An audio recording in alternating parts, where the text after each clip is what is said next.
আজকের রবিবারটা অন্য রবিবারগুলোর মতোই শুরু হয়েছিল, কিন্তু সকালে বাজার থেকে এসে পীযূষ যা খবর দিল তাতে রেনুর মনটা খারাপ হয়ে গেল। রেনুদের পাড়ায় মৈনাক আর তার বউ সীমা নাকি একসাথে বিষ খেয়েছে। সকালে রান্নার লোক এসে অনেক ডাকাডাকি করেও যখন তুলতে পারেনি, তখন পাড়ার ছেলেদের খবর দেয় আর তারপর তারাই দরজা ভেঙে দুটো মৃতদেহ উদ্ধার করে। খবরটা শুনে থেকে রেনুর মনটা কেমন যেন খচখচ করছে। খুব যে আলাপ ছিল ওদের সাথে তেমন নয়, কিন্তু সীমা মেয়েটাকে অফিস যাওয়ার পথে মাঝে মধ্যেই দেখতো রেনু। কেমন যেন উদাস চোখে জানলার দিকে তাকিয়ে থাকতো। মুখ চেনা ছিল, তাই চোখাচোখি হলে হাসি বিনিময় হতো, কিন্তু ওইটুকুই। এর বেশি সেভাবে আলাপ ছিল না রেনুর সাথে। আরও ভালো করে বলতে গেলে সীমার সাথে পাড়ার কারোরই সেভাবে আলাপ ছিল না। কেমন যেন ঘর কোনো প্রকৃতির মেয়েটা। মৈনাক বরাবরই নিজেকে নিয়েই ব্যস্ত থাকতো, পাড়াতে খুব একটা মিশত না, কিন্তু সবাই ভেবেছিল ওর বউ এসে এই দূরত্ব ঘোচাবে, কিন্তু বউ সীমাও স্বামী মৈনাকের পথেই অবলম্বন করল।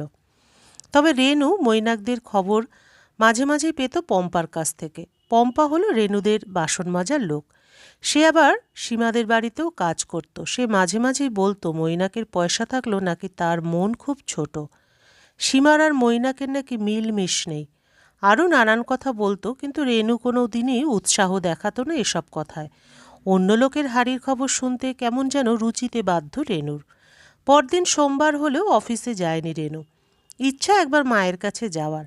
পম্পা রবিবার দিন কাজে আসেনি, আজ একটু তাড়াতাড়িই এসেছে। পম্পা একটু চুপচাপ, চোখগুলো কেমন ফোলা ফোলা। রেনু আজ আর নিজেকে সামলাতে পারে না, সব দ্বিধা দূর করে পম্পাকে জিজ্ঞাসা করে, কিরে, সীমার এমন কথা শুনে কাল খুব কেঁদেছিস বুঝি? কি করবি বল, সবই নিয়তি।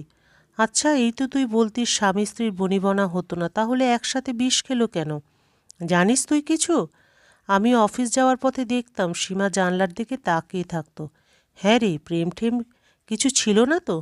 না মানে হয়তো সীমার সেই প্রেমিকই কোনো অশান্তির জেরে দুজনকে বিষ দিয়েছে, এমন তো কত কথাই শুনি আজকাল। পম্পা কিছুক্ষণ ফ্যাল ফ্যাল করে তাকিয়ে রইল, তারপর বলল, বৌদি, বিষ দিতে কি শুধু বাইরের লোকই লাগে? অথবা বিষ কি শুধু দোকানেই কিনতে পাওয়া যায়? না গো, অনেক সময় কাছের মানুষটাই বিষ দিতে পারে। আর জানো তো, সব থেকে শক্তিশালী বিষ মানুষের ভেতরেই থাকে। ইচ্ছে করলে সেই বিষ ঢেলে সামনের মানুষটার জীবন বিষাক্ত করে দিতে পারে কিছু বিষাক্ত মানুষ। মানে কি বলতে চাইছিস? বৌদি, আমার তো আর সীমা বৌদির বাড়ি যাওয়ার তাড়া নেই। আজ তোমাকে একটা গল্প শোনাই, সীমা বৌদির জীবনের গল্প। খানিকটা তার কাছ থেকে শোনা, কিছুটা নিজের চোখে দেখা। পম্পা শুরু করলো। পম্পা রেনুর কাছে বসে কথা বলল, তার দৃষ্টি যেন বহুদূরের। সেই দৃষ্টির দূরত্ব মাপার বৃথা চেষ্টা ছেড়ে দিয়ে রেনু মন দিল পম্পার কথায়। সীমাকে ভগবান রূপে গুণে সুন্দর করে পাঠালেও কপালটা তার সুন্দর ছিল না। খুব কম বয়সেই বাবা মাকে হারায় সীমা। বয়স তখন মাত্র 12 বছর। আশ্রয় হয় মামার বাড়িতে। পড়াশোনার প্রতি আগ্রহ থাকলেও বাবা মা পৃথিবী থেকে বিদায় নেওয়ার সাথে পড়াশোনাও বিদায় নেয় সীমার জীবন থেকে।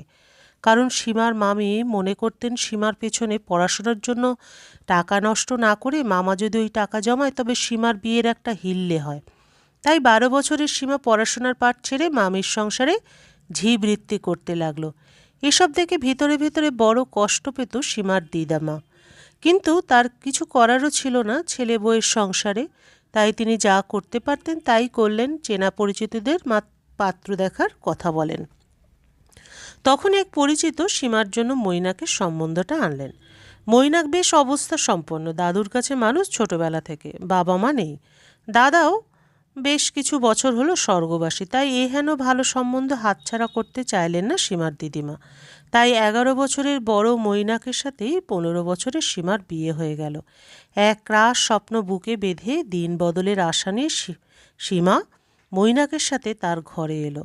কিন্তু সীমার সেই স্বপ্ন আশা ভাঙতে বেশি সময় লাগলো না। কিছুদিনের মধ্যে মৈনাকের আসল রূপ সামনে এলো।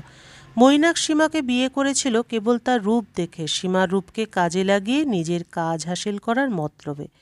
নিজের প্রমোশনের জন্য সীমাকে বসের কাছে ঠেলে দিত। সীমা রাজি হয়নি, কিন্তু মৈনাকের অত্যাচার তাকে বাধ্য করলো মৈনাকের কথা মানতে। সীমার রূপের মোহতে মৈনাকের বসও মাঝে মাঝেই বাড়িতে আসতে লাগলো। প্রথম প্রথম একটু চটুল কথা, হাতে হাত রাখা, পার্টিতে বসকে নিজের কোমরে হাত দিয়ে নাচতে অনুমতি দেওয়া বা তার প্রিয় ড্রিঙ্কটা হাতের সামনে এগিয়ে দেওয়াতেই খুশি ছিল মৈনাকের বস। তাই মৈনাকও তার কাজ হাসিল হচ্ছে দেখে এতেই সন্তুষ্ট ছিল। কিন্তু ওই যে কথায় আছে না, নেশা আর পাপ এদের গতি সর্বদাই ঊর্ধ্বমুখী হয়, এক্ষেত্রেও তার ব্যতিক্রম ঘটল না। বছরখানেক পরেই বসের চাহিদা বাড়তে লাগলো। কেবল এই ছোঁয়াছুঁয়ির খেলায় তার মন ভরল না। সে এবার বিছানায় একান্তে পেতে চাইল সীমাকে। মৈনাকের কোনো কিছুতেই আপত্তি নেই, কিন্তু সীমা এই প্রস্তাব শুনেই কুঁকিয়ে উঠল। তখন সে মৈনাকের সন্তানের মা হতে চলেছে। তার এক বুক নতুন স্বপ্ন সাজিয়েছে, যা ডাক শোনার অধীর অপেক্ষারত সে। মৈনাকের হাতে পায়ে পড়ল। কিছুতেই কাজ হলো না দেখে সীমা এবার আত্মহত্যার ভয় দেখায়। মৈনাককে এই কথায় মৈনাক থেমে যায়, কথা বাড়ায় না। সীমা নিশ্চিন্ত হয়। তারপর হঠাৎই সীমার প্রতি মৈনাকের ভালোবাসা, আদর, যত্ন বেড়ে যায়। মা হতে চলেছে বলে সীমার যত্নে ত্রুটি রাখে না সে। সীমা খানিক নিশ্চিন্তই বোধ করে, ভাবে যাক সে তার বাবার ভালোবাসা পাবে। যে আগত সন্তানের জন্য মৈনাকের এত যত্ন, সেই সন্তান ভূমিষ্ঠ হলে না জানি কি করবে মৈনাক। সুখের দিনের ভাবনায় আবার বুক বাঁধল সীমা। কিন্তু বোকা মেয়েটা এটা জানতো না যে ছল কপট এইভাবেই আসে, আশা ভরসার রূপ নিয়ে। নির্বিঘ্নে কাটল 2 সপ্তাহ। একদিন সন্ধ্যার সময় মৈনাক সীমাকে বলে তার বন্ধুর বাড়িতে পার্টিতে আছে, আর মৈনাক চায় সীমা যেন তার সাথে যায়। সীমা খুব খুশি হয়েছিল। এতদিন পার্টি মানেই অফিস পার্টি, বসের নোংরা হাতের ছোঁয়া আর লালসার দৃষ্টি দেখে এসেছে সীমা। তাই এমন ঘরোয়া পার্টিতে যাওয়ার কথা শুনে দ্বিমত করে না সীমা। নির্দ্বিধায় সে মৈনাকের সাথে যায় পার্টিতে। বাড়িটা ছিল মৈনাকের বসের বাগান বাড়ি। মৈনাকের ষড়যন্ত্রে সেদিন সীমার ওপর সারা রাত অত্যাচার চালানোর সুযোগ পেল মৈনাকের বস ও তার কিছু বন্ধুরা। সকালে সীমা যখন ঘরে ফিরল তখন সে জীবন্ত একটা লাশ ছাড়া কিছু নয়। আমি কাজ করতে গিয়ে দেখলাম সীমার 2 পা বেয়ে বয়ে যাচ্ছে রক্তধারা। সব কথা শুনে শিউরে উঠলাম আমি। বুঝলাম সীমার গর্ভপাত হয়েছে। আমি আকুল হয়ে কাঁদলাম, কারণ আমি তো জানি সীমার কত আশা ছিল এই সন্তানকে নিয়ে। কিন্তু অদ্ভুত, সীমার চোখে এক ফোঁটা জল নেই, যেন একটা মৃতদেহ। অনেকক্ষণ পর আমাকে সীমা বলে, পম্পাদি, একটু বিষ এনে দিতে পারো, ভালো বিষ, যেন আমার সম্পর্কের মতো ভেজাল না হয়। অনেক পুণ্য করার বৃথা চেষ্টা করলাম, এবার পাপ করতে চাই। ওই জানোয়ারটাকে যদি আমি নিজে হাতে শাস্তি না দিই তবে আমার সন্তান যেখানেই থাকুক শান্তি পাবে না।